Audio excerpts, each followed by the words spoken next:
Hey everybody, welcome to Making It. It's episode 125, and I'm Bob Clagett, here with Jimmy Diresta. I was just about to try and do my vocal testings to make sure that I'm joking around. It's in the morning and I wasn't ready to talk. Hi, how are you guys? Welcome. Good. Hi. What is it called? Well, what do you call that when you do your vocal warm up? Vocal warm up. I couldn't think of that word. Yeah, so I'll do my vocal warm up while I'd say hi. Good morning. Well, go ahead and do it. We can edit it out. Wink, wink. Me. Beautiful. That's it. Beautiful. That's my warm up. Okay. We also have David Picciuto. What's up? Hey guys. Hey. I'm sorry to make you do this in the morning. It's okay. It's the only time I could do it today. You know what? This is perfect because once it's done, then we got the whole day. Yep. Yeah. It is actually not bad at all. Yeah. And there's coffee, so that's good. Absolutely. And actually, after this, we're going to put our house on the market to sell. That's pretty cool. Today? Yeah. No kidding. Yep. Yeah, our agent's coming by, and we're going to sign the papers and do all that stuff.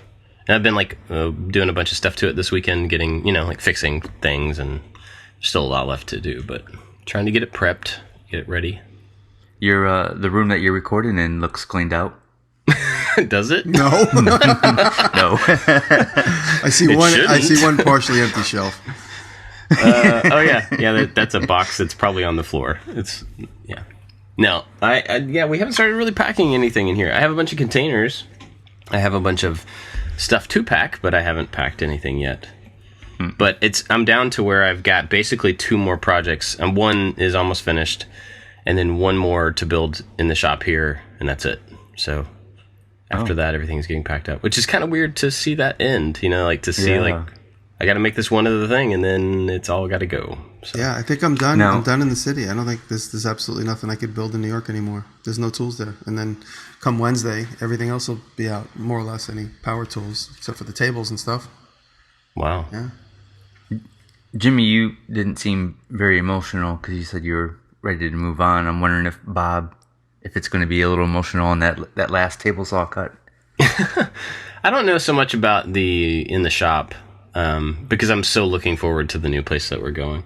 I think moving the house will be emotional because 3 of our kids have been born since we've been in this house. There's just a lot. We've been here for 9+ years, something like that. So a lot of memories for that stuff. But it's funny. I grew up in the house that I never left the house that I was raised in. I only ever lived in that house until I lived in the city. So as a kid, that house has got memories from far back as I could possibly remember, are all in that house, and my mother still lives there. So it's interesting. And my brother has moved several times. Both my brothers have moved several times, so their kids won't have that same exact memory.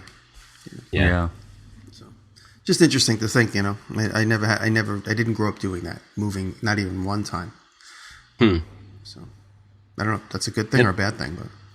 Yeah, it's just a thing. Just a thing. I mean, it's just a thing. Because we've got so many friends who are either in the military or they grew up in the military. Oh, yeah. Because there's an Army air base here, so there's a lot of military that comes through, and so we'll get to hang out with people for a couple of years and then they'll move on. And it's really interesting to see how their kids are affected by moving. Some of them, it's pretty hard, every couple of years, over and over, and some of them it's just part of their life, and it's not a big deal, and they move on.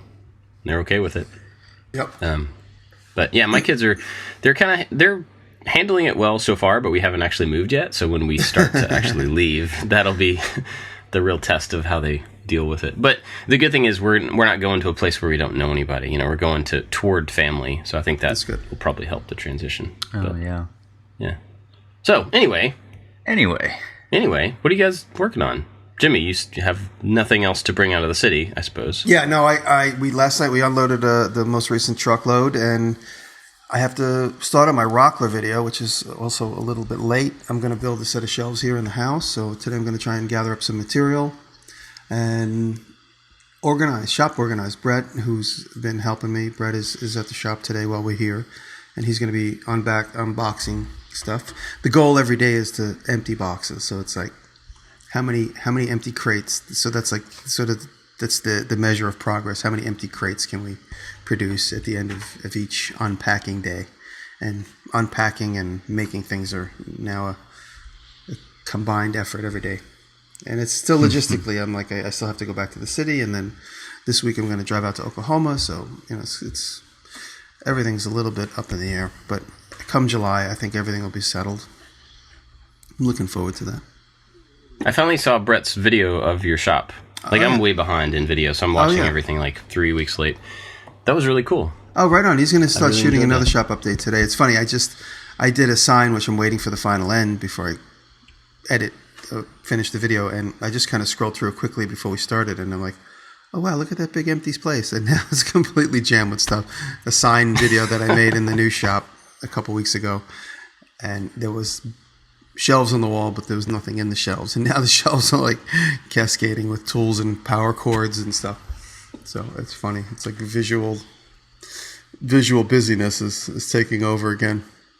Is it going like you want it to go, or are you like, oh no, it's happening again? Oh no, it's like it's me. It's like the color of my eyes. It's like I can't. Oh, gotcha. I really do look at stuff and think oh, I don't need that, and then I look at it and I'm like, oh wait, I actually do need this, and then I'm like, wait, is this mental illness or do I really need this? I really have to ask myself every single time. I think it's a little of both. Could be. It could be a little of both. But once I get settled, I've given a lot of tools away, believe it or not, and a lot of material. And once I get settled and I really look at it, and I have 13 jigsaws and 7 routers, and I'm really going to take a look and say, okay, I'm going to make a pile of giveaway stuff. I need the room. And even though I have a lot of room right now, I could still park 4 or 5 cars in there and do things I never in my life ever could have done before. But I definitely don't want it to get out of hand. So, got to get a pallet and make a pallet shelf, and there's a lot to do. But it's once I'm out of the city, I can be here and relax. It's gonna be a relaxing to-do list. It won't be a hurried to-do list like it is now. So, It's interesting how we can talk about this in a little bit, but how that the stress and timing of moving makes it less efficient because you have to just okay, we just got to move everything. We'll go through it later. Yeah. Whereas if you had time to go through it now, that would make it a lot easier. Well, we did. It wasn't I got a tremendous it would have been an 18-wheeler full of stuff and then just dumped in this up here. I don't know what would have been better. I don't know. I feel like this was better because I was able to cull through and give a lot of stuff away as I went through it slowly. And I thought that I'd be able to unpack and keep things a little bit more organized as I went, but it's we're unloading the truck at 1 or 2 in the morning because it just drove up here, and then we deal with it. Anyway, things is definitely moving along, and I'm just optimistic knowing that the hard part is over. Now it's going through stuff and just organizing it. Having shelves helps because I didn't have a lot of shelves, and up here I put together a couple sets of shelves, and then all of a sudden I'm able to empty 8 boxes. So if I put up another set of shelves, I'll be able to empty another 8 or 10 boxes. So that really helps. Nice. Well, David, what about you? Well, I put out a mallet video a few days ago, and it was a fun video. I got this piece of coconut palm a couple of years ago from this place called Kime Lumber, which is, if you ever have a chance to visit this place, it's in Eastern Ohio. It is the most beautiful woodworking supply store you will ever see. And when I say beautiful, I'm talking hardwood floors, beautiful doorways to enter the building, and it's multi-floors, and it's just this huge place, and great place to just look at woodworking tools. And while I was there, I picked up this piece of coconut palm, which is just crazy beautiful. And out of this one board, I've made a picture frame, a hand plane, and then the other day I made a little wooden mallet. And it was kind of a last second mallet. So mallard, can we call it a mallard? Yeah, I noticed a couple of the comments people were asking. Yeah. So last Monday when we were recording the podcast, I said, hey, I'm making this bandsaw box. And then on Tuesday, we started making that bandsaw box, and I screwed it up really bad.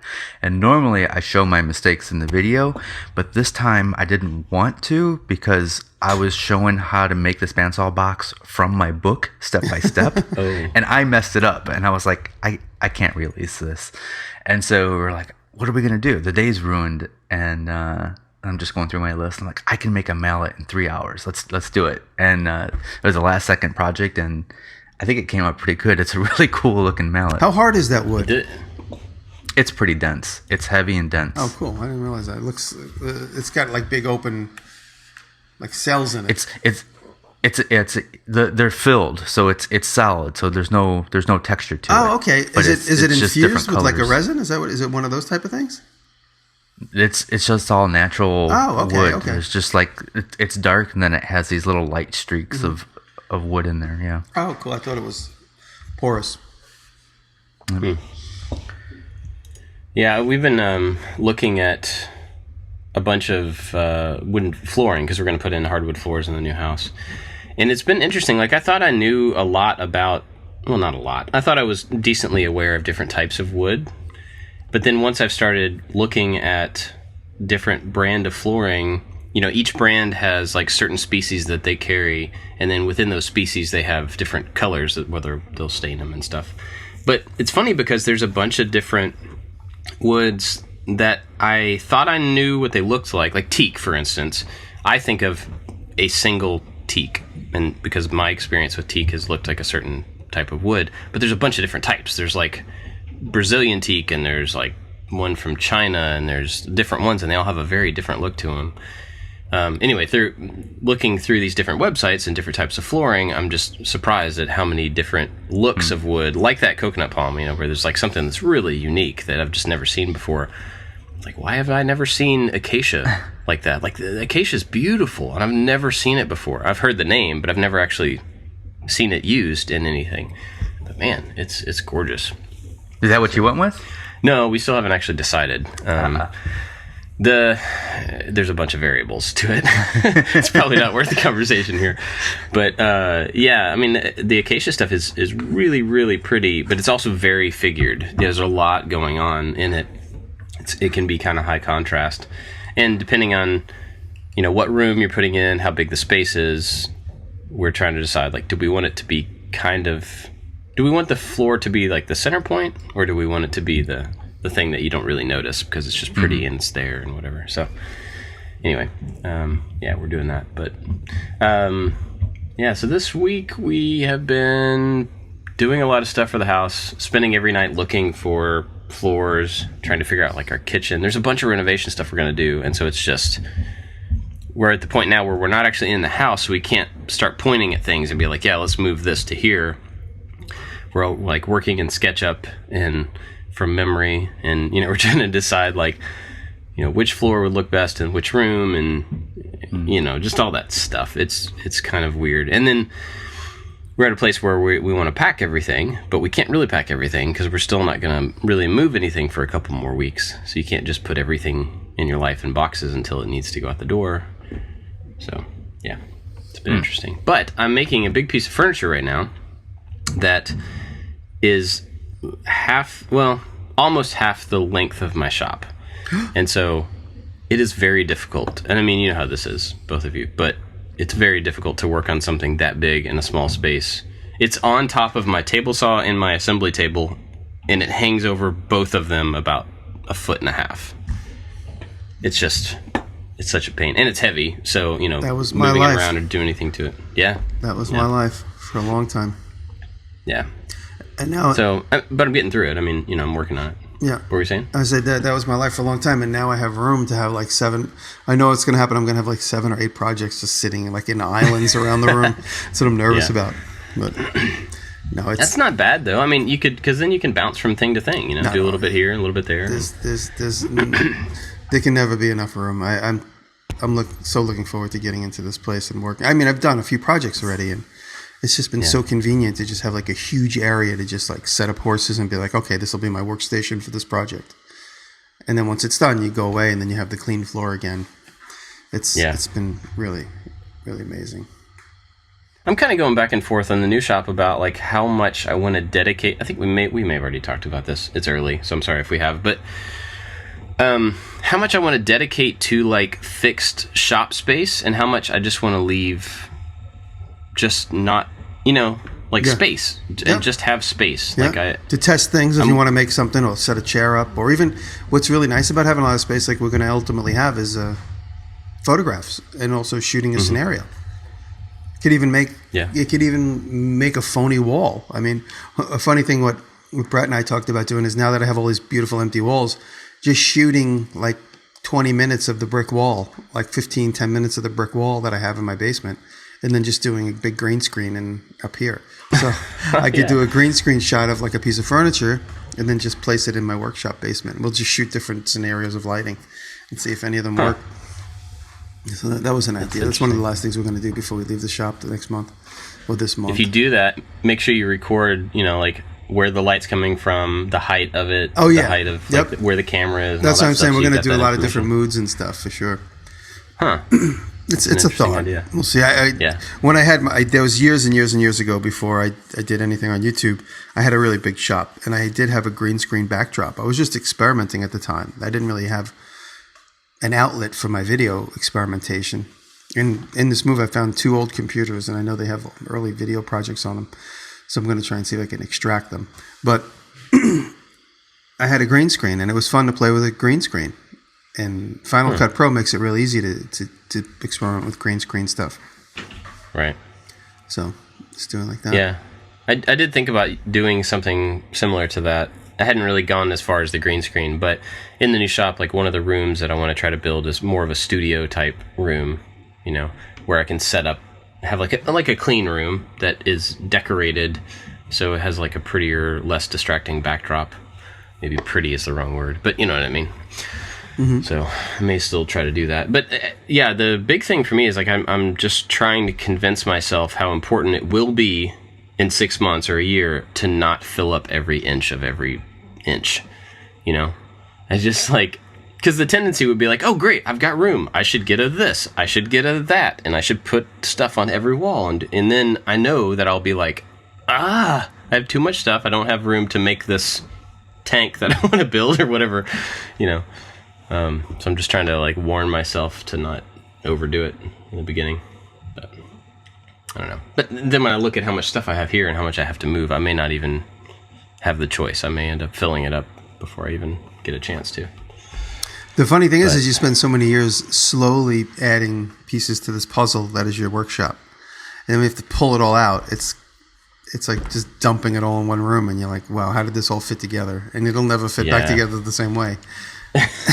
For me, it's just the opposite. I didn't really get started into woodworking until 2011, so all my stuff is fairly new. So it feels like I just put the bandsaw down there. I just put the table saw down there. I'm like, I gotta move it already? It's like pulling teeth, taking these machines out of my basement. Oh, see that? Yeah, I mean, I'm lucky in that from what both of you guys have to do. The door on the side of my shop goes to the front, to the driveway. So, like, I can pull things out of a door onto a truck right there. You guys both had to go upstairs through small doorways. Mm-hmm. Yep. Yeah. I mean, sorry, guys. Sorry. I moved my South Bend lathe the other day, and I was like, I just kept saying, I said, those knobs are expensive to replace. Do not break the knobs off. Please do not break the knobs off. Because it was Willie and Brett were carrying things. I said, but, going through the doorway, I've broken a few knobs off of some of the machinery I have. So, I was kind of wondering, I thought maybe we could talk about, David came up with the idea of talking about, like, moving strategies and stuff like that. Like, how much time did you spend disassembling tools to make them easier to, or did you just, like, let's just pack it, wrap everything? I saw you wrapping everything in plastic, which I'm totally using that idea, by the way. Yeah, no, you know what that is? That just keeps everything together. Also, there was a potential rainstorm coming, so I just didn't want things to get flooded in the process of loading them onto the truck. But stretch wrapping is good because it keeps everything for that item with that item while you move it. So when I stretch wrapped the lathe, I had a whole pattern because I'm going to make a whole new table for it. So I had a piece of paper with a whole pattern for the lathe itself and the motor mount and everything. So I have all that stretch wrap with it, a couple of the key tools, a couple of the cords that go with it. So that's what I like, stretch wrapping stuff. And anything that could fit through the doorway with a reasonable amount of human effort just gets shoved right up the doorway. Because what we do is we lay a piece of plywood on the stairs and we lay whatever it is on the plywood and just shove it right up the stairs. And years ago on a make video, I made this sort of big stand-up coffin that has it's like a closet on wheels. And there's a a chest of drawers at the bottom, all full of nuts and bolts. And so we just shoved that up and out of the stairs. It took 5 people to pull it up and out of the stairs. It probably weighed 200 pounds. But, yeah, I take apart as little as possible. And if I do take it apart, it's just so that I can alleviate some of the weight. Yeah. That's all. Because where I'm going with it, it could just be in a big, giant open room. Oh, right. Yeah. You just have to put it back together and then move it through a giant door, I guess. Yeah, I think the only thing I'm going to have to take apart is my table saw, which is a drag because... I definitely have to do that, yeah. I have to take the top off the at table, the very least, yeah, the table on those is heavy, which is great when you're working on it. Not so great when you want to carry it. Yeah. It won't fit out the door. So I'm going to have to take that apart. But everything else, I think, can go through the doorway. It's like a 36-inch door. So I think everything else can go through. Just about everything is on wheels. So I think the biggest thing for me, and I'm sure this was like 1,000 times worse for you, was just like all of the individual little things that just have to be put in a box just so you can get them to another place. Well, that's what's cool because we just keep filling milk crates up. And so when you get to here, the idea is just to like keep emptying milk crates. It's like, okay, and then you can look through it quickly and go, okay, this goes here, that goes there, or this can go with that. And then I'm also playing the game of concentration. It's like, okay, all the paint scrapers go in this pile. All the hacksaws go in this pile because I have multiples of everything. Yeah. So but those things were like all spread out in the old shop? No, they were all somewhat consolidated. They were all somewhat in groupings, but in the move, a lot of things got discombobulated because I had like 3 or 4 different people helping me pack. And I'd come to the shop and there'd be 10 boxes, and for some odd reason, some things would be in one box and half of that would be in a different box. And I had to let people help me, but in the process of letting people help me, a lot of things got disorganized. Yeah. But I couldn't be a total control freak and be the one that has to touch everything before I went in a box. I had to let go. Yeah. I'm sure it was more helpful to have them helping than it is to like have to go through. Yeah, no, because then I would have had the emotional be like, I missed this scraper. I'm going to keep this one in my pocket. That's what you need is more stuff in your pockets, Jimmy, for sure. That's the other weird thing is as I'm moving, I'm like, I want to do this project, and I just stuff it in my front pocket. And then it's like in my pocket until I get all the way upstate. And I pull it out. I'm like, what am I doing with this? I just throw it in a box. It's crazy. So, David, do you have any plans or any ideas about how you're physically going to move the stuff? Like what you're going to have to take apart, what you're going to pack, unpack, get rid of? Have you thought into that?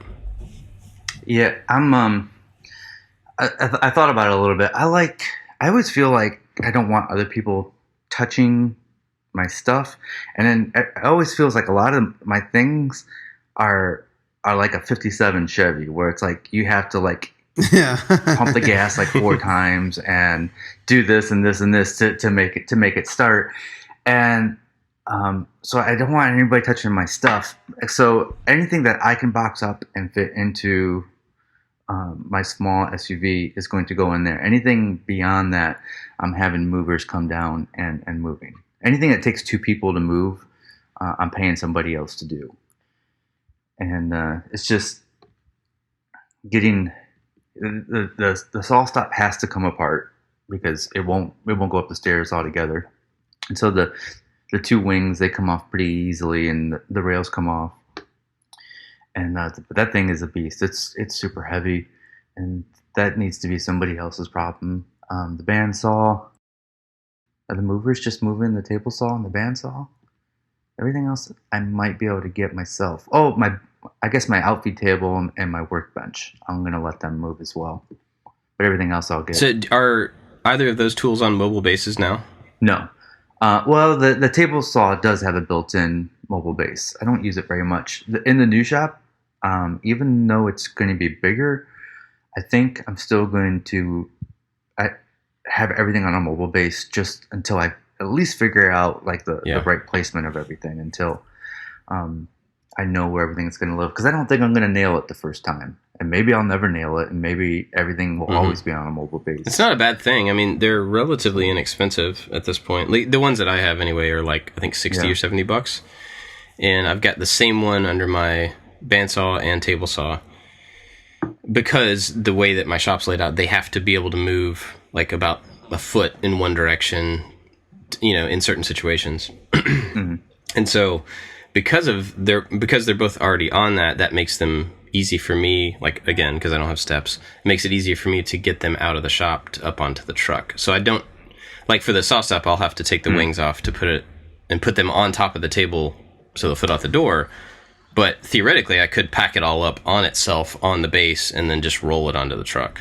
Theoretically. Who knows if that'll actually...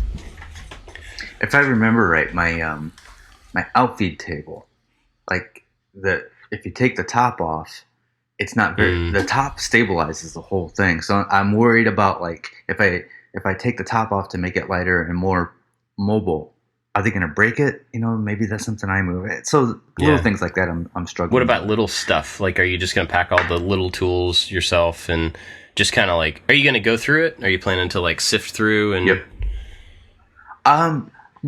About a year ago, I went through all my stuff and I got rid of a lot of things that I don't need. So I don't have a lot to go through. My shop is pretty darn organized. If there's one thing in my life that's organized, it's my shop. Yeah. The rest of the house, my email, my my work ethic could use some organization, but the shop is pretty good. There's a bunch of materials that I need to go through, and I have a hard time letting go of certain materials. I'm like, do I really need this 4-inch by 8-inch piece of plywood? It's walnut plywood. I'll probably find a use for it, but 2 years later, it's just still sitting up down there. That's what I've really been giving a lot of stuff away, and it's the same exact thing. And when I see my friends come and they make a pile for themselves, I'm like, I walk by it and I'm like, do I really need that? I really make a point to just say, forget it. Like, whatever pile they make for them is theirs. I said they can take whatever they want. Can't be in it. Oh, no, I need that. I need that one piece. Yeah, no, that's going to be a project in 2090. I'm going to need that back. You've seen The Jerk, right? Yeah, The Jerk. That is my life. I totally see It's all I need is this. Oh, yeah, exactly. That's one of my favorite movies. Yeah, we were talking about materials the other day because we had some friends over who also, like a couple that they also build stuff, and I said, like, hey, I'm taking all the hardwoods, so don't expect any hardwood, but if there's any like dimensional stuff down there that you want, if you need anything, let me know. And he was like, yes, I'll take all of it, no matter what it is. I'm like, oh, wow, you're just like me. Like, you want to keep every potential piece. But so that's cool because I actually have people right here in the neighborhood that can use all the plywood chunks and the 2x4 chunks and stuff that gives me a good way to be like, okay, yes, I don't need to take those things with me. I don't need to try to justify that because somebody else will use them. I can just pass them on. It's funny that which is good. I try to only buy materials I need for that project. I don't like to store materials, but after a couple of years, all those little scrap pieces that I refuse to burn or give away or whatever just add up into this huge, massive pile. Yeah. So what I did recently, and this is one of those things that works in a small shop because you're limited on space. Bigger shop, maybe not so much. But I kind of went through all of my material and I set aside like 3 little places for different types of material, and whatever could fit in that little place was what I kept, and everything else, it was like I picked my favorite pieces of hardwood and they went on this one shelf, and it was whatever made sense that that was worthwhile to fit on that shelf. The best stuff stayed. And then there was another section that was long, skinny things. And basically, I took one bin for offcuts, for like hardwood offcuts, the stuff that none of us will ever use, but you don't want to get rid of. Mm-hmm. And so by having a fixed place to put it, it limited what I kept. And I was forced to like pare it down, at least to a point, rather than just dump it all out. So I have one of those places for longer pieces of hardwood, smaller offcuts, any kind of panel, plywood, that type of sheet good stuff is in one little area, which is, granted, it's overflowing and more than it should be. But that's one solution for, not necessarily for moving, but, if you have a shop and you want to keep a limit, just dedicate a small area for a certain type of material, and whatever you can't fit in there, it goes. That way you have turnover of always the best stuff in that little area. That makes me so anxious because I'd have to really make a decision. Like, oh my God, look at this good piece that doesn't fit here. No, but what I was going to say... be like, you would just be like, I can add more room. Yeah. I can make the section bigger. Well, yeah, you know what the biggest thing I've been having problems with is I typically have buckets full of lengths of material, like bits and pieces of doweling, bits and pieces of extruded rod, aluminum, steel, brass, all different types of tubing and rods and lengths. And that's been the hardest thing to organize, is because those buckets are the things I get a lot of my problem solutions from. When I'm working on something, I'm like, oh, okay, I need an 1/8" rod. I go right to that bucket and I find a 4" piece that's at the very bottom that's from a project from 10 years ago. And so those buckets I've been having a hard time with. I've consolidated 3 of them into one, gotten rid of some of the real scrap stuff that I really don't think I'll need. But even just like 2" tubes of clear acrylic, for whatever I might need it for. I might need just one little 1/8 of an inch piece to make a bezel on something, or I might need a whole 12" tube to make some mechanism that's going to shoot air through it. So those are the things that I'm having a hard time with dumping. Just looks like garbage to anybody, but those little buckets are the things that have the most solutions in them to whatever it is you might. Like, for instance, when Brett started cleaning up in the fall, really starting to organize the shop, right near my Sirius radio on the wall, I had this little tube it had all little super fine skinny stuff, like stuff as thin as like a sewing needle up to, maybe like, I don't know, 10 thousandths thick or, 100 thousandths thick, all little tiny things. And he put it somewhere. And I didn't realize how often I went to that little tiny cup full of little wires until it was gone. I'm like, oh wait, the cup is not even there anymore. And I don't even know what happened to it. He just like integrated it into some other thing. So those are the things that I really need around me to keep my flow going. Because just like I said, when I have a problem with fusion and I just say, you know what, forget it, I'll just do a different project today. It's the same thing when I can't find like the thin rod or the extrusion that I need. I just go, all right, well, I have to put this project on hold and do something else until I can solve that problem with what it is exactly I know I need, which is a piece of brass rod, for instance. I don't want to put a piece of wooden rod in it. That's not going to give me the answer I need. This is what it needs to be, so I have to just park that project. So that's why it's hard for me to let go of those extrusions and those buckets of little nonsense. I even have buckets of steel, like cutoffs and scraps. And, there's like 1" piece of 3/4 round or a 3/8 by 2" flat in cold rolled steel that's 10 inches long. These are all things that are so difficult to keep because you just got to put them in a bucket. So I go through them quickly and I kind of condense like the bigger pieces, and then I scrap the other stuff. I have friends that scrap metal, so I always save it for them. So right now I have a huge pile of metal in the middle of the city shop. It's just everything that's like behind piles of plywood and stuck in corners. Sorry. All this stuff is revealing itself. And I don't really need it. But now if I need a 10 by 10 inch piece of 16 gauge steel, I got to go cut it out of a 4x8 sheet. So I'll just start that whole process over again. It's been 12, 13 years in the city that I have all these piles accumulating. But yeah, it's kind of that's weird. the hard part. It's just the little tiny scraps. Yeah. Well, with what we do, that it's easy to look at it, and I think we all three have a different kind of approach to materials and what we keep and what we get rid of. But it's easy for somebody to look at that and be like, yeah, you're a hoarder because you keep every little piece. But that's just like somebody in another job has a different set of things that they want to keep the materials around so they can do the job when they want to do the job, I know going to art school, like a lot of illustrators that I knew, I would look at their marker collections and just be like, you're insane. Like, why in the world do you need 400 blue markers? They're blue. Right. But to them, that's like because they want to get the right color when they want to get the right color. Yep. And that's just part of them having the tools that they need to do their job. And it's the same kind of thing. And granted, you can easily, in any of those cases, you can easily take it too far and have more than you need and, be attached to things that you need to get rid of. But it makes a lot of sense for you specifically, Jimmy, to have access to all of those little pieces because you probably will take advantage of the majority of them. Yeah, in time. And then also another thing that keeps popping up are little baggies and bundles of scrap leather from Taylor's projects. And she's made, at this point, she's probably made 40 chairs. And every time you cut a piece of leather, you end up with a usable piece, but it can't become another chair. So you end up with something that could be a wallet or, an accessory to some other small thing or a keychain, fob, or whatever. And so we have tons of scrap leather. And I ultimately end up giving a lot of it away. Taylor's just like, give it to students and, other makers that come by. But it's hard to throw, a bag full of leather scraps in the garbage. I just like it, so it moves with us. And then when someone needs leather, I give it to a student, or, a couple friends have come to take some of the scrap. I said, here, take this leather too. I just can't find myself throwing it away. Yeah. So how do you think that's going to change being upstate now? Because I would assume you're going to have a lot. I may be totally wrong here.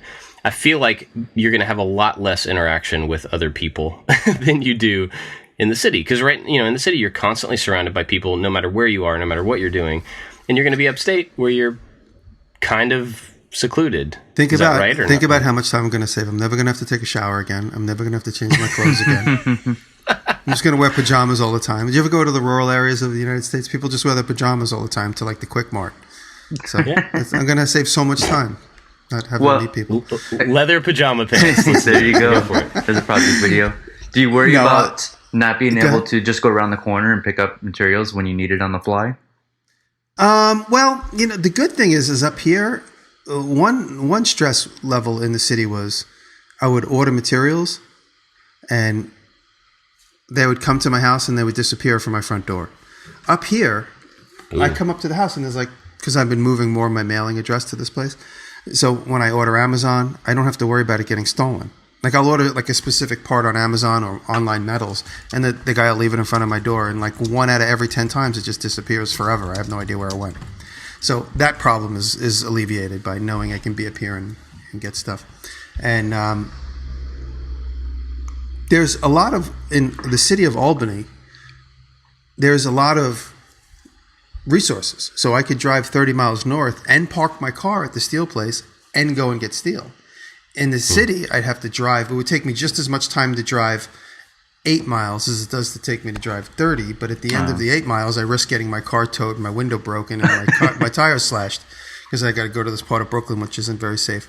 And so I'd always have to literally, if I was going to go pick up metal at Eastern Metals, I'd have to take somebody with me to sit in the car because I would not be able to park. And I'd also be worried about somebody being annoyed, or because it's also an industrial area. My rearview mirror can get ripped off if I'm double parked by an 18-wheeler. I wouldn't even know he did it. So up here, even though there's a bigger drive, ultimately it's a more relaxing situation to get materials. And so for that, I'm not worried. And like I said, Albany is like any big city, and up and around here, there's all kinds of resources.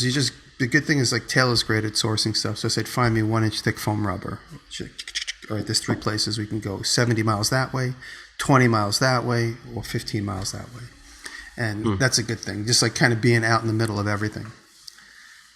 And anytime there's a new adventure, it's fun. It's oh, let's go to this city we've never been to. Let's take a ride. And we go through the little middle, because being in upstate New York, it's like being in the middle America. There's all kinds of little weird old towns and, always looking for antiques and old machines. So it's fun. I'm kind of looking forward to that too. I mean, I grew up in Kentucky, but I haven't been there in I haven't lived there in 22 years or something. And so I'm looking forward to that, finding all the places that are interesting and unique, both just in life, but also suppliers and, there's tons of antique type stuff up there. I started looking the other day because it dawned on me that I hadn't tried to find if there was a metal yard anywhere in the town that we're moving to. And I looked it up and found a couple of places that kind of look like they are, but they're not really. So I'm not really sure. I'm not sure how easy that's going to be for me to find. But the same kind of thing, Louisville is 45 miles away. And getting to the airport there takes about 35 minutes. And it takes the same amount of time here in a bigger city. It's just, you just got to drive further to it's just a different, it's kind of a flip-flop. So it'll be interesting to see how long it takes me to be able to source the stuff that I want up there. I don't think it'll be too hard. It's a funny thing. Taylor says to me a couple weeks ago, she's like, oh, if you're going to be up near this area, which is kind of close to Albany, she's like, go to this place. I sourced this place that has paint. So I went and we painted the cabinets in the kitchen. So I went and bought a couple quarts of paint at this place. Now, some of the people in the upstate in the area will know Huck Finn. I never heard of it before last week. It's called Huck Finn Supplier or something. And I go there, and they have an amusement park out front. I'm like, what? Am I in the right spot? I have no idea where the hell I am. So I parked the car, and the building is like an old industrial building, probably built in maybe late 1800s. And it's 5 football fields wide. And I go inside, where it seems like the main entrance. and there's like 10 cash registers throughout the entire place. And it's like basically like a Home Depot owned by one person as opposed to like a chain of stores. So it's incredible. They have plywood, they have furniture, they have everything. The place is tremendous. I even said to one of the employees, I go, what did this place used to be? This is like incredible. And she's like, it's so old. She's like, I don't know. I've been working here for 2 years. I never even got the right answer. So it's this huge place. So a place like that, like I immediately made a mental note of like, okay, this is a place I could stop in and get anything I need for the house. I mean, they probably have doors and flooring, but it's not a big box store. For instance, it's not a Home Depot or a Lowe's, so you might end up with some oddball things that you wouldn't expect. So that's one place that would probably supply mostly anything I need. They have a big hardware section, it seems. I didn't go through the whole place, but there's little pockets of oddball suppliers like that all around outside of the city. I was so amazed at how big this place is. I just can't believe that there's enough population around it to even support it. But obviously, it seems like it's been in business for a long time. Is it just like a regional supplier for a pretty big area in like every direction? Yeah, or? I guess it's in the Albany area. So they have sections that just sell furniture, sections that sell, and they sell pretty quality. They sell all I can't remember the name of the finishes, but it's all the stuff that you find in the Lee Valley catalog. Original finishes or general finishes. They have a whole general finishes. They have a whole category of general finishes. It's the waterborne stuff, and anyway, it's just amazed that stuff like that, getting outside of my routine of being in the city and knowing exactly what I can get when I can get it, but learning a whole new series of suppliers is going to be fun. I mean, I'm always learning. It's not like the threshold begins next month, but it's just time for Jimmy to start learning stuff. No, but I mean, as far as finding new suppliers up here, I've been up here. I've been up here for 13 years, but not exclusively. So once I'm up here exclusively, and I know that I'm not going to just pop over to that place I'm used to going into the city, I'll have to develop new patterns up here. So anyway, that was a long, boring story. I'm sorry. I want to know if you guys get as nerdy as I do about arrangement and stuff. So the last time we rearranged our living room, I drew everything up in Illustrator. I converted inches to picas to kind of scale it down, and then I printed out the pieces and printed out the layout, and I was able to move things around with my fingers to play with the alignment. Now I know there's applications and stuff that you can use, but I like the hands-on of quickly like moving things around. And while we were just talking, and I was going to do that for the new shop, but while we're talking, I came up with, I think what might be a cool project idea is to build a little magnetic board that I can hang up in the shop, and then I have my little tools on little magnets that I can move around, and I can always like kind of see the placement of things, and it could be a cool little art piece and a little functional way of rearranging the shop in the future. What I'm picturing is like a little scale model, like a little scale floor plan, like a sheet of plywood that's the floor plan of your shop with like little cut pieces that are the right scale sizes. Mm-hmm. Little 3D printed table saws and stuff. Yeah. Just like, oh yeah. And then you could get some GI Joes and have a little battle in your shop. And man, I like where this is going. Get scale dust. So Jimmy, this is for both of you, but Jimmy, you've already moved into the new shop. Mm-hmm. Did you do any kind of planning like that? Of course not. No. You know what I did? I walked in. No, once the saw stop is there, honestly, I'm waiting for the saw stop because that's always the circle of activity. That is the center. That is like the heart of most wood shops. So I'm waiting for the saw stop to set up the wood area. I realized the other day that I have a table along the wall for the steel stuff. I need an island table because I have so many tools that I don't use because they don't have a table. I need an island table for my metal fabrication area where it's going to have like a set of shears on it, a couple of vices, an anvil, just in the middle of I have my mobile fabrication table now, which I could put anywhere in the shop, the one with the holes in it that I just made from weldtables.com, pitch. And, but once I have my saw stop, I'll be able to really organize the wood shop. I've thrown a couple tools, and now I end up just putting them in line like parked cars. So I have 3 bandsaws in a row, and 2 drill presses in a row, and a sander, and then a sander. So I have those like 8 machines just all in a row because I have nowhere to put them really. No like know comfortable where to put them until I have everything set up. So once my saw stop set up and the outfeed table set up, I'll be able to kind of have everything based off of that. And that's slowly coming into play. I know, and I always like having a big island table to work on as far as woodworking goes, and that would be my outfeed table, and a table behind me to handle the tools. So the table that's right behind me along the wall is the one that I usually stack tools on as I work. Look, where's the hand plane? It's behind me. Where's the palm sander? It's behind me. So that's just been my method. I always have a big table in front of me and then a skinny table behind me to just kind of hold all the things I'm currently using. So, and then if I want to go away for the day, I could leave everything on the skinny table, and the big table either still has the project on it or becomes clean for me to be able to start another project. So that's Bob's new shop looks like a maze. So it looks a little bit more difficult to lay out. No, I don't think so. It's really one big open space kind of across the back of the house, but then it has like a leg off one side that goes to a garage door. So it's kind of like an L, but the majority of it is really one big open area. Gotcha. It does have posts down the middle of it, every 8 feet or something, 9 feet. So that'll be something new to kind of work around, just because, I can't have, it's not like one giant open space. There is something down the middle of it, but they're far enough apart that I think I can work with it, around it, and work within those. I don't know. As far as like layout, I've had so much other stuff on my mind. I keep kind of pushing that ahead. When I think about moving stuff into the shop, I'm just like, well, I'll deal with that when I get there or whatever.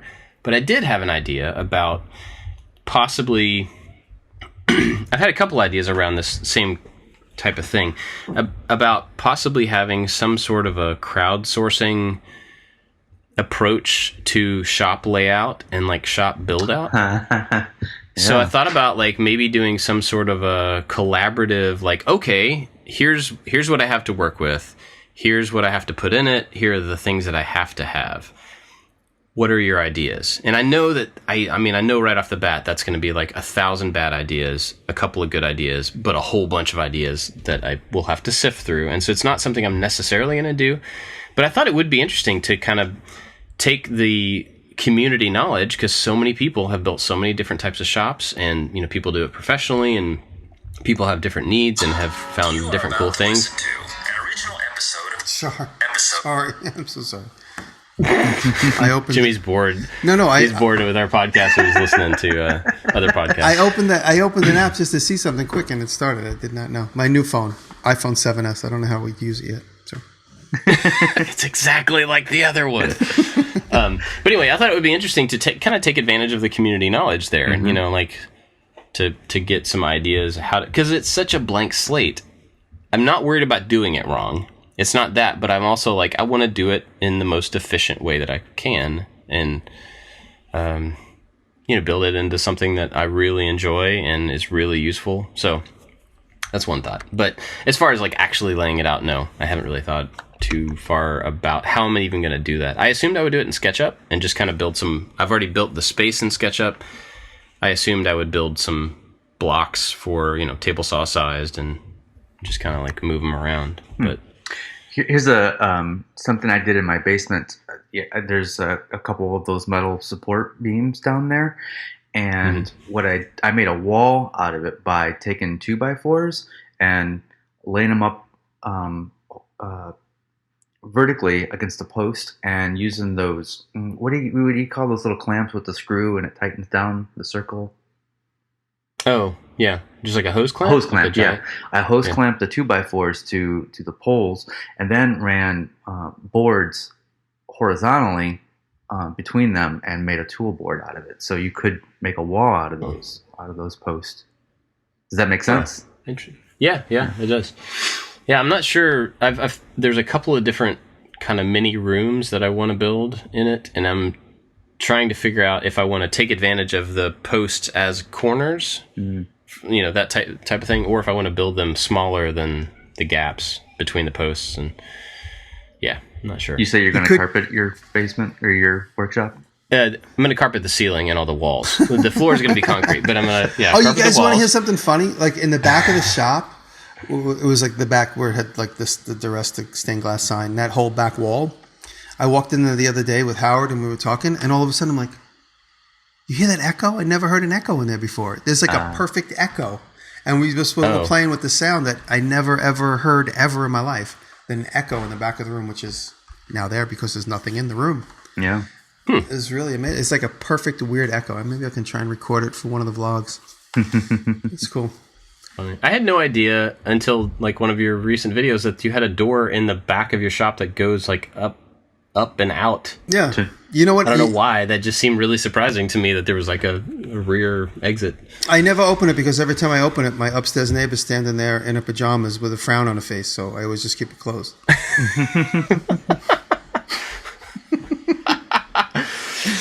I should hire somebody and just send them to your new shop in their pajamas and just stand outside your door and frown. Yeah, no, the picture in my mind is so clear like 10 times in the last 15 years. I'd be in the middle. I don't open it anymore, but before I gave up the practice of opening that door, I would just turn and she'd be standing there with a frown on her face like, really? Really? It's like 1 a.m. Really? Like, that's the look on her face. She never says anything. She just gives me the look like she's my mother. Really? You're going to do this? You're going to use an air nailer at 1 a.m? Really? So I just started keeping the door closed completely because I turn around and then the husband would be standing there in his bathrobe. Be like, what time do you plan on stopping work? Like he'd be there. Like, oh, that's it. I just closed it and I never opened it again. Did I ever, it's a funny story about that back door. I don't know if I ever told this story online, but me and David were cleaning up the shop one day. Like, totally, the shop was full of dust. We had the radio blasting. It was a beautiful sunny day, like we've had recently. And we're standing there, and we hear like radios clicking, and all of a sudden, 2 or 3 policemen walk in with their guns drawn and plain clothes. They walk through that doorway, and to get to that back garden apartment, you have to jump over a wall from a schoolyard, or you have to have gone through that apartment to get to that back courtyard behind my building. So I don't know where the cops came from. They must have jumped into the backyard from the neighboring building. And they walked down through the shop with their handguns out. And they said, did you see the guy with the gun? Did he run through here? And me and Welder were like, well, hands up. We're like, there's nobody with a gun that we noticed. But then I got super nervous because I go, is there a situation with a gun? I said, because there's 3 other entrances to this basement. And if you think he ran down in this basement, he could have gone into this basement from 3 other directions. So that means I said to the cops, I go, you might be in for a firefight. I go, if you walk out that door. I said, because if you're really looking for a guy with a gun, he could be down here, but he did not come through this door. And they like very commanding, like authoritatively, where's the door? Where are the other doors? I'm like, go on that side. If you go back out the garden apartment, go on the other side, go down the other stairwell. And turns out they had the whole building locked down. A young kid, this is 10 years ago, a young kid shot a gun and turned and walked into our building. He lives there. I know who he is. He lives upstairs. He ended up doing a couple years in jail for that. And when they finally found him, they never found the gun. He hid it, or he got rid of it, or he gave it to somebody that left, because they locked the entire building down trying to find the gun. And me and David weren't allowed to leave the basement for like 3 hours. The cops had the whole building locked down because they thought he might have ran through the basement and stuck the gun somewhere. So they were all like white. They were like, good luck finding it. Yeah. I did not interact with him at all. Like, by the time they caught him and captured him or whatever, they had him in handcuffs and they had him sitting in the lobby stairwell, and me and Dave could hear, literally it's just like the thickness of a sheet of metal because of the metal stairs. We were underneath the stairs in the basement, and we could hear them questioning him. We were like literally on the other side of the stairs, and we could hear his handcuffs banging on the stair because his handcuffs were behind him, and they're like, where's the gun? He's like, there's no gun. They're like, where's the gun? And he was like a little punk kid. Anyway, he got in trouble for it. No one got hurt, but he apparently shot it off in the air a couple times in front of the Clinton Street building, turned and walked inside, and the witnesses said he ran into that building with a gun. And so the cops showed up and they came through every orifice of the building looking for him. And it was a very surreal moment when we were working, dusting, cleaning, vacuuming. It was like a cleanup day. We were just organizing, and these 3 cops came in with their guns pointed in the air, all plain clothes. And they all look like me, but angrier. And they said, where's the kid with the gun? Did you see him come through here? I'm like, I didn't see anybody with a gun except for you 3. So you didn't find the gun when you were packing up your shop? No, you know what's funny? Like, hey, how'd this get here? I'll tell you a funny story. when the cops ultimately, like, everything simmered down, and the police kept looking for the gun for the rest of the day, and they were in and out, and like I became friendly with them, like, oh yeah, look over there, did you look behind there? And there was my building is 2 buildings combined with the air shaft that's been shut off because there's no reason to go into the air shaft now that the 2 buildings are connected.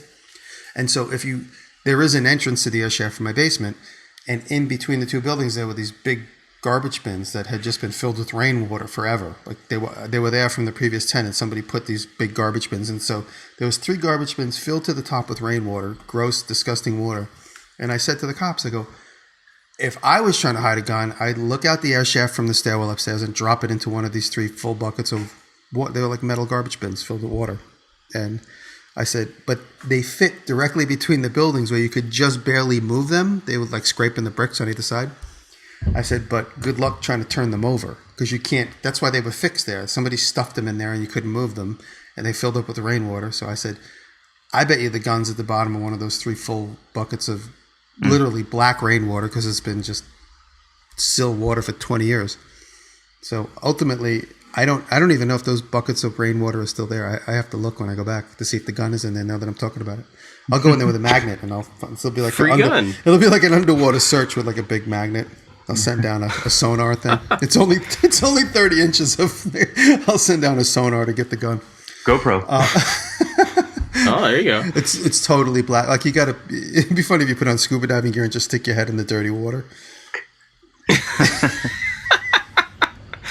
That's nasty. But I told the cops, I said, if you can't find the gun, it's probably in those buckets of water. I don't know. I ultimately don't know. Rumor has it that they did not find the gun. So it could be in the bottom of those buckets of water. I'll look, and next week I'll report back. Remind me. I would love it if you figured out a way to turn those over. Yeah. Just to see if it was in there, because that'd be amazing. I could just stick a sump pump in them and empty them out, which is probably, I think I have a sump pump. I could just stick a sump pump in it and empty it right out into the alleyway and then see if there's anything at the bottom of them. Or you could just drill a hole in them. That's true too. Yeah, I could just like puncture a hole. It's funny because when I said to the cops, they were like detectives in suits and stuff. I said, they're probably at the bottom of that. And the 3 of them like looked at each other and they're like, all right, if they're in there, I guess it's going to stay in there because we ain't touching it. These are problems you are not going to have in the new shop. Definitely. Yeah. So, yeah, that was funny. Cool. I gotta. Well, next time I get Dave on the line, I gotta ask him because he was there that day. He might have some funny details. Oh, you know what? A funny thing is, Dave had to go. He had to like go somewhere. He said to the detectives, he's like, I have to leave. And he's like, search my bag so I don't have the gun on me. Because they were afraid anybody who left the building would leave with the gun. And so they searched Dave's bag and they said, all right, see you later. And they let him walk down the street. They had the whole street blocked off on either end of the block.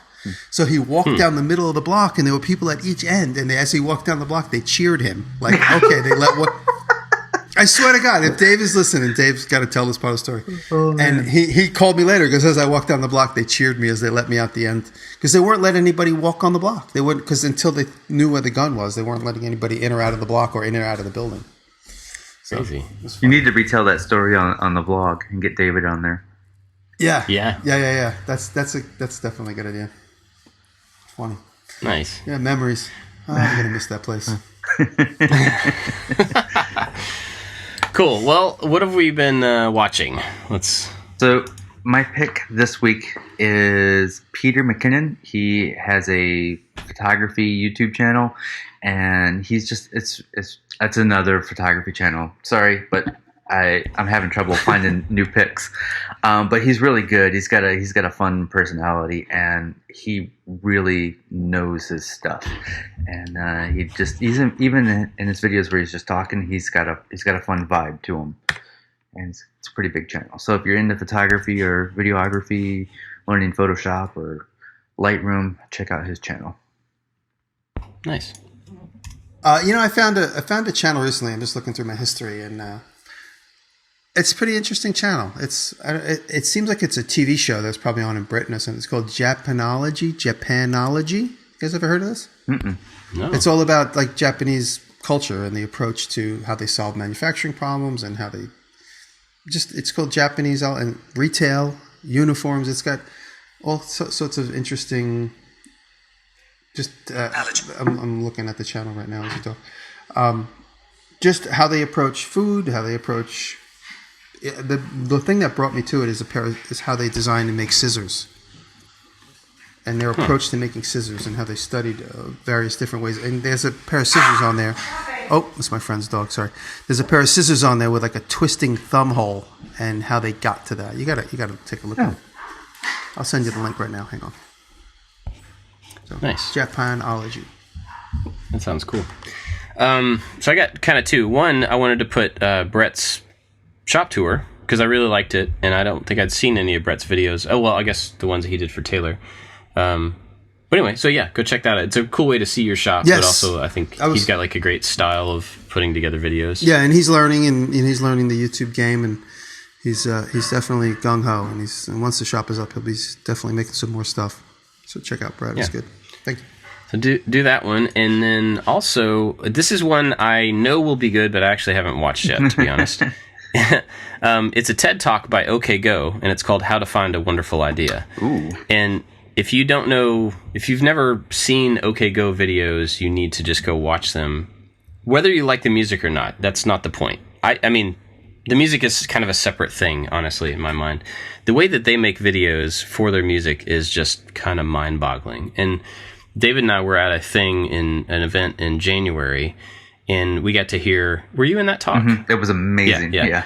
You got to hear a talk by he was like their creative director or something like that, about how they made their latest video at the time, and it was like this crazy slow-mo 4-second video. I don't know, but it was just bananas listening to how they do things and how much work they put into it and all this stuff. So I think that this talk by them about how to have a wonderful idea is probably going to be pretty fantastic. So I'm just going to put it in there. All right. And if I'm wrong, I'm wrong. That's cool too. That's why I picked two things. So, cool. So I guess that's about it. Unless you got anything else? I have a question I have a request.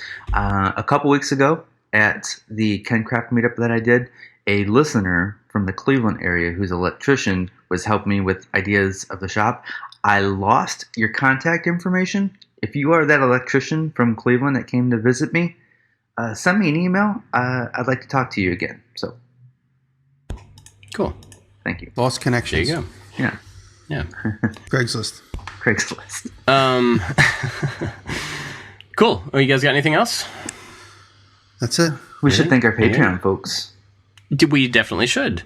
And I was in the middle of pulling that up. And then I interrupted you. And then distracted me. And now I'm trying to pull the list up again and stalling while it loads. While you load, I'll talk briefly about the Patreon update. They did a rebranding. Oh, and, it's looking good. It looks like they're putting a lot of effort into making their site and their app friendlier and more useful. And they write really good articles for creators on just like how to talk to your audience and it's just I'm really liking the direction of Patreon right now. Did you guys notice the front page before you sign in? Did you guys notice that? Yeah. This is like this old dude on there. They're like, hey, look, check out this old dude. This old dude in his old shop. Yeah, you're in one of the videos too. Yeah, the video was great. The video they did on you was awesome. Thank you very much. Did you happen to notice? I didn't see the full video. I mean, I saw when they sent me the link. I don't know where they sent it to me just to ask me if I liked it, and of course I had no changes. But did you guys get a chance to see that whole segment on me? No. Yeah. Oh, did you see where I sniffed the wood? There's a part where I hold a piece of wood up to my nose and I sniff it and close my eyes like in ecstasy. Yeah. I did that as a joke. And they put it in the video. So when me and Brett were watching it, I did that. We both burst out laughing. I'm like, why would they put that in? I did that as an obvious joke. So they do this whole serious thing with me, and then I hold a piece of wood to my nose and sniff it and close my eyes in ecstasy. I did that as a joke. I'm like, this is my Vimeo moment, and I did it. And then they stuck it in the edit. My Vimeo moment.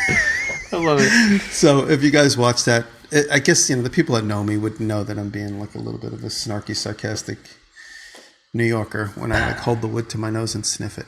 So, hashtag my Vimeo moment. Cool. That's pretty funny. I'll have to go back and watch that. I'll put that link in the show notes too. It's a good video.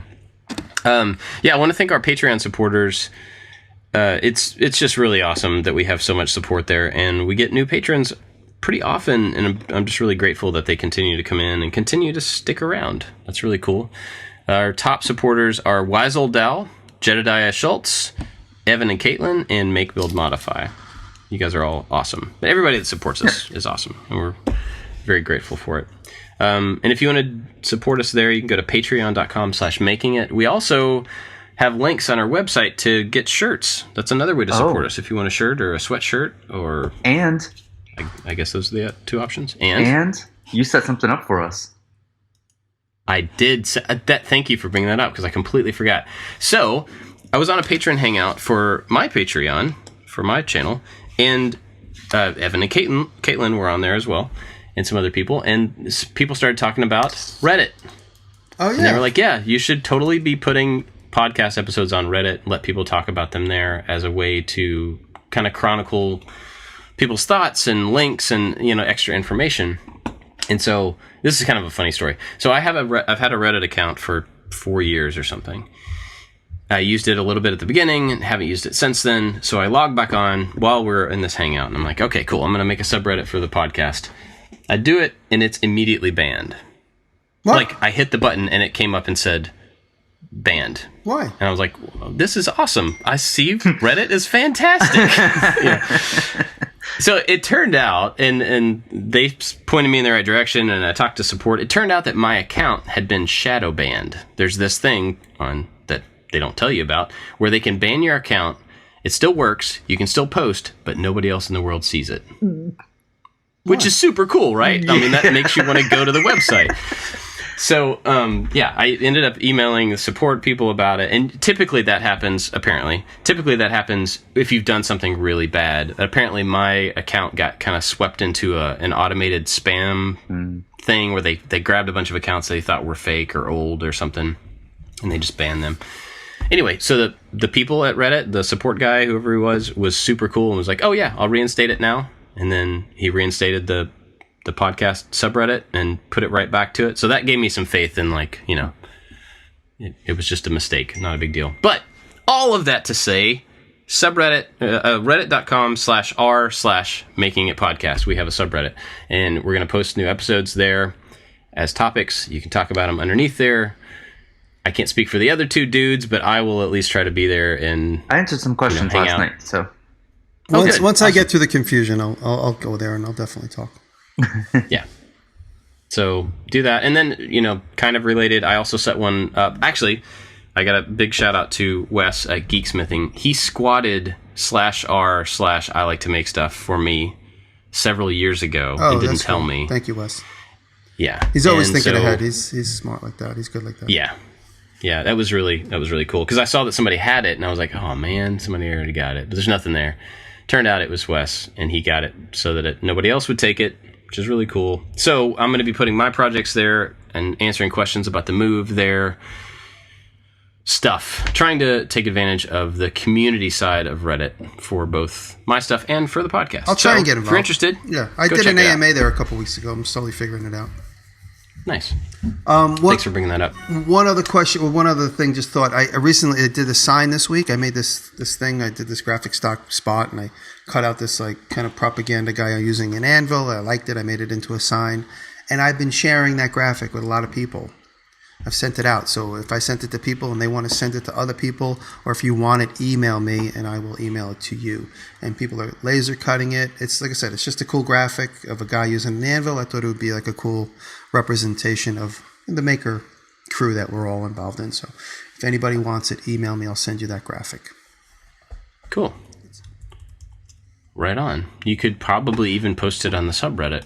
Oh. And they could download it, and then they wouldn't have to email you and add to your 150,000 unread emails. Would I need a computer to do that? No, you can do it from your phone. A flip phone? I actually prefer Reddit on the phone than I do on the computer. It just looks better on the phone. The app's pretty nice. Yeah. I have a flip iPhone. I have the first one. Oh, man. Okay. Anyway. Wait, you guys want to see something funny? I know you guys will like this. Look what I got.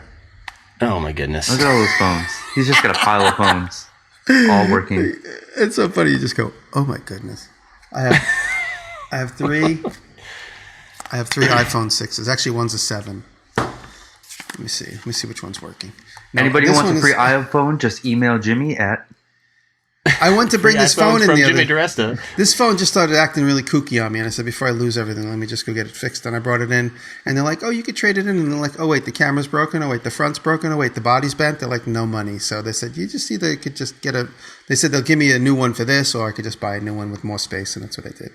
And then this is my backup phone. So I have a backup phone that I've always had. Okay, well, can I ask why you have a backup phone? I know you've had it for a long time, but I'm just never really understood why. Because when I lose my main phone, I go to my backup phone and I call my main phone and I find it under my pillow. So they're two separate numbers? Yep. And it's specifically so I could find the one I use most often. Why don't you get tailored to do the find your iPhone thing so that you can find it? I do that with my wife every single day. She loses her phone every single day. And I have the Find My iPhone app on my screen so that I can quickly get to it. We have it too. We have find find her it. phone. So what we both do is we both look on each other's phone for the other phone, and they're both. So why do you need a backup phone? Because it's usually like 2 feet away from me, and I can't find it. So I need a phone to call it. And Taylor doesn't always have a phone either. She leaves her phone everywhere. Like when I call Taylor, and she actually picks up. I'm like, "Oh my god, you have your phone!" I figured I'd hear it ring under my seat. Here's what you do. You buy another iPhone, and then you epoxy it to the wall of your house so nobody can take it anywhere. And the only purpose it has is to press Find My iPhone to find everybody's. Well, you know This what is we going have? to blow up Reddit. You know what we have? Find friends. Where it says find friends. It says like the little app with the 3 people holding hands. So I have that with a couple of my friends. I have it with Taylor. I have it with Willie. And Taylor always calls me from the house phone and says, "Could you look on Find Friends and see where my phone is?" And the last 3 times it's been in her Jeep. She's like, "I've looked, I can't find it." I'm like, "I'm looking at the map of the house and the dot is away from the house. It's not in the house. The dot's like 5 feet away from the house." And so she'll go outside. She's like, "Oh, yep, I found it under the floor mat, or it was in the back or whatever."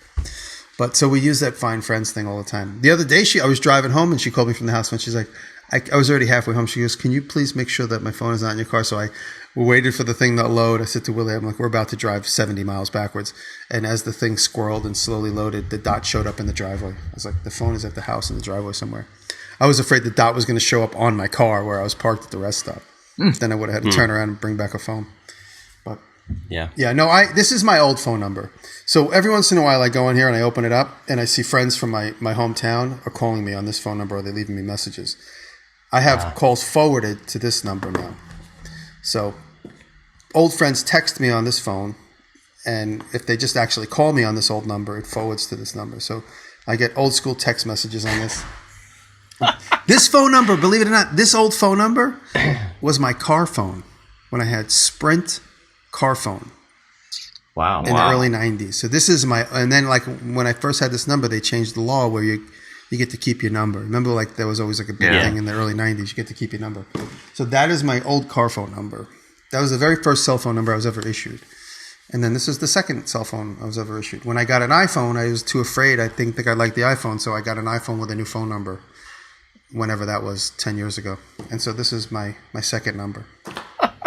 I'm sorry. I don't mean this in a negative way, but that plays perfectly into how your shop is. Oh, I know. Because I know you got like a bandsaw, and then you're like, well, I might get another bandsaw, but I don't really want to get rid of the old one, so I'm just going to keep both of them. And I'm going to use this one for this, and this one for this. Yeah. It's so funny that you do cell phones the same way. So now I could turn on a third number because this phone is just act wacky, but it'll work. Oh, I love you. Yeah. I pay for 5 cell phone numbers. That's a long story. That's for next week. I hope you get a good family plan. I have 2 family plans on 2 carriers. Oh my goodness. Oh, Jimmy. man. Okay. Anyway, let's wrap it up before my head explodes. I love iPhones. Yeah. That's it for this one, guys. Thanks for listening. We'll see you next time. See you guys later. This far, I guess I don't know. I could always improve myself. Love you.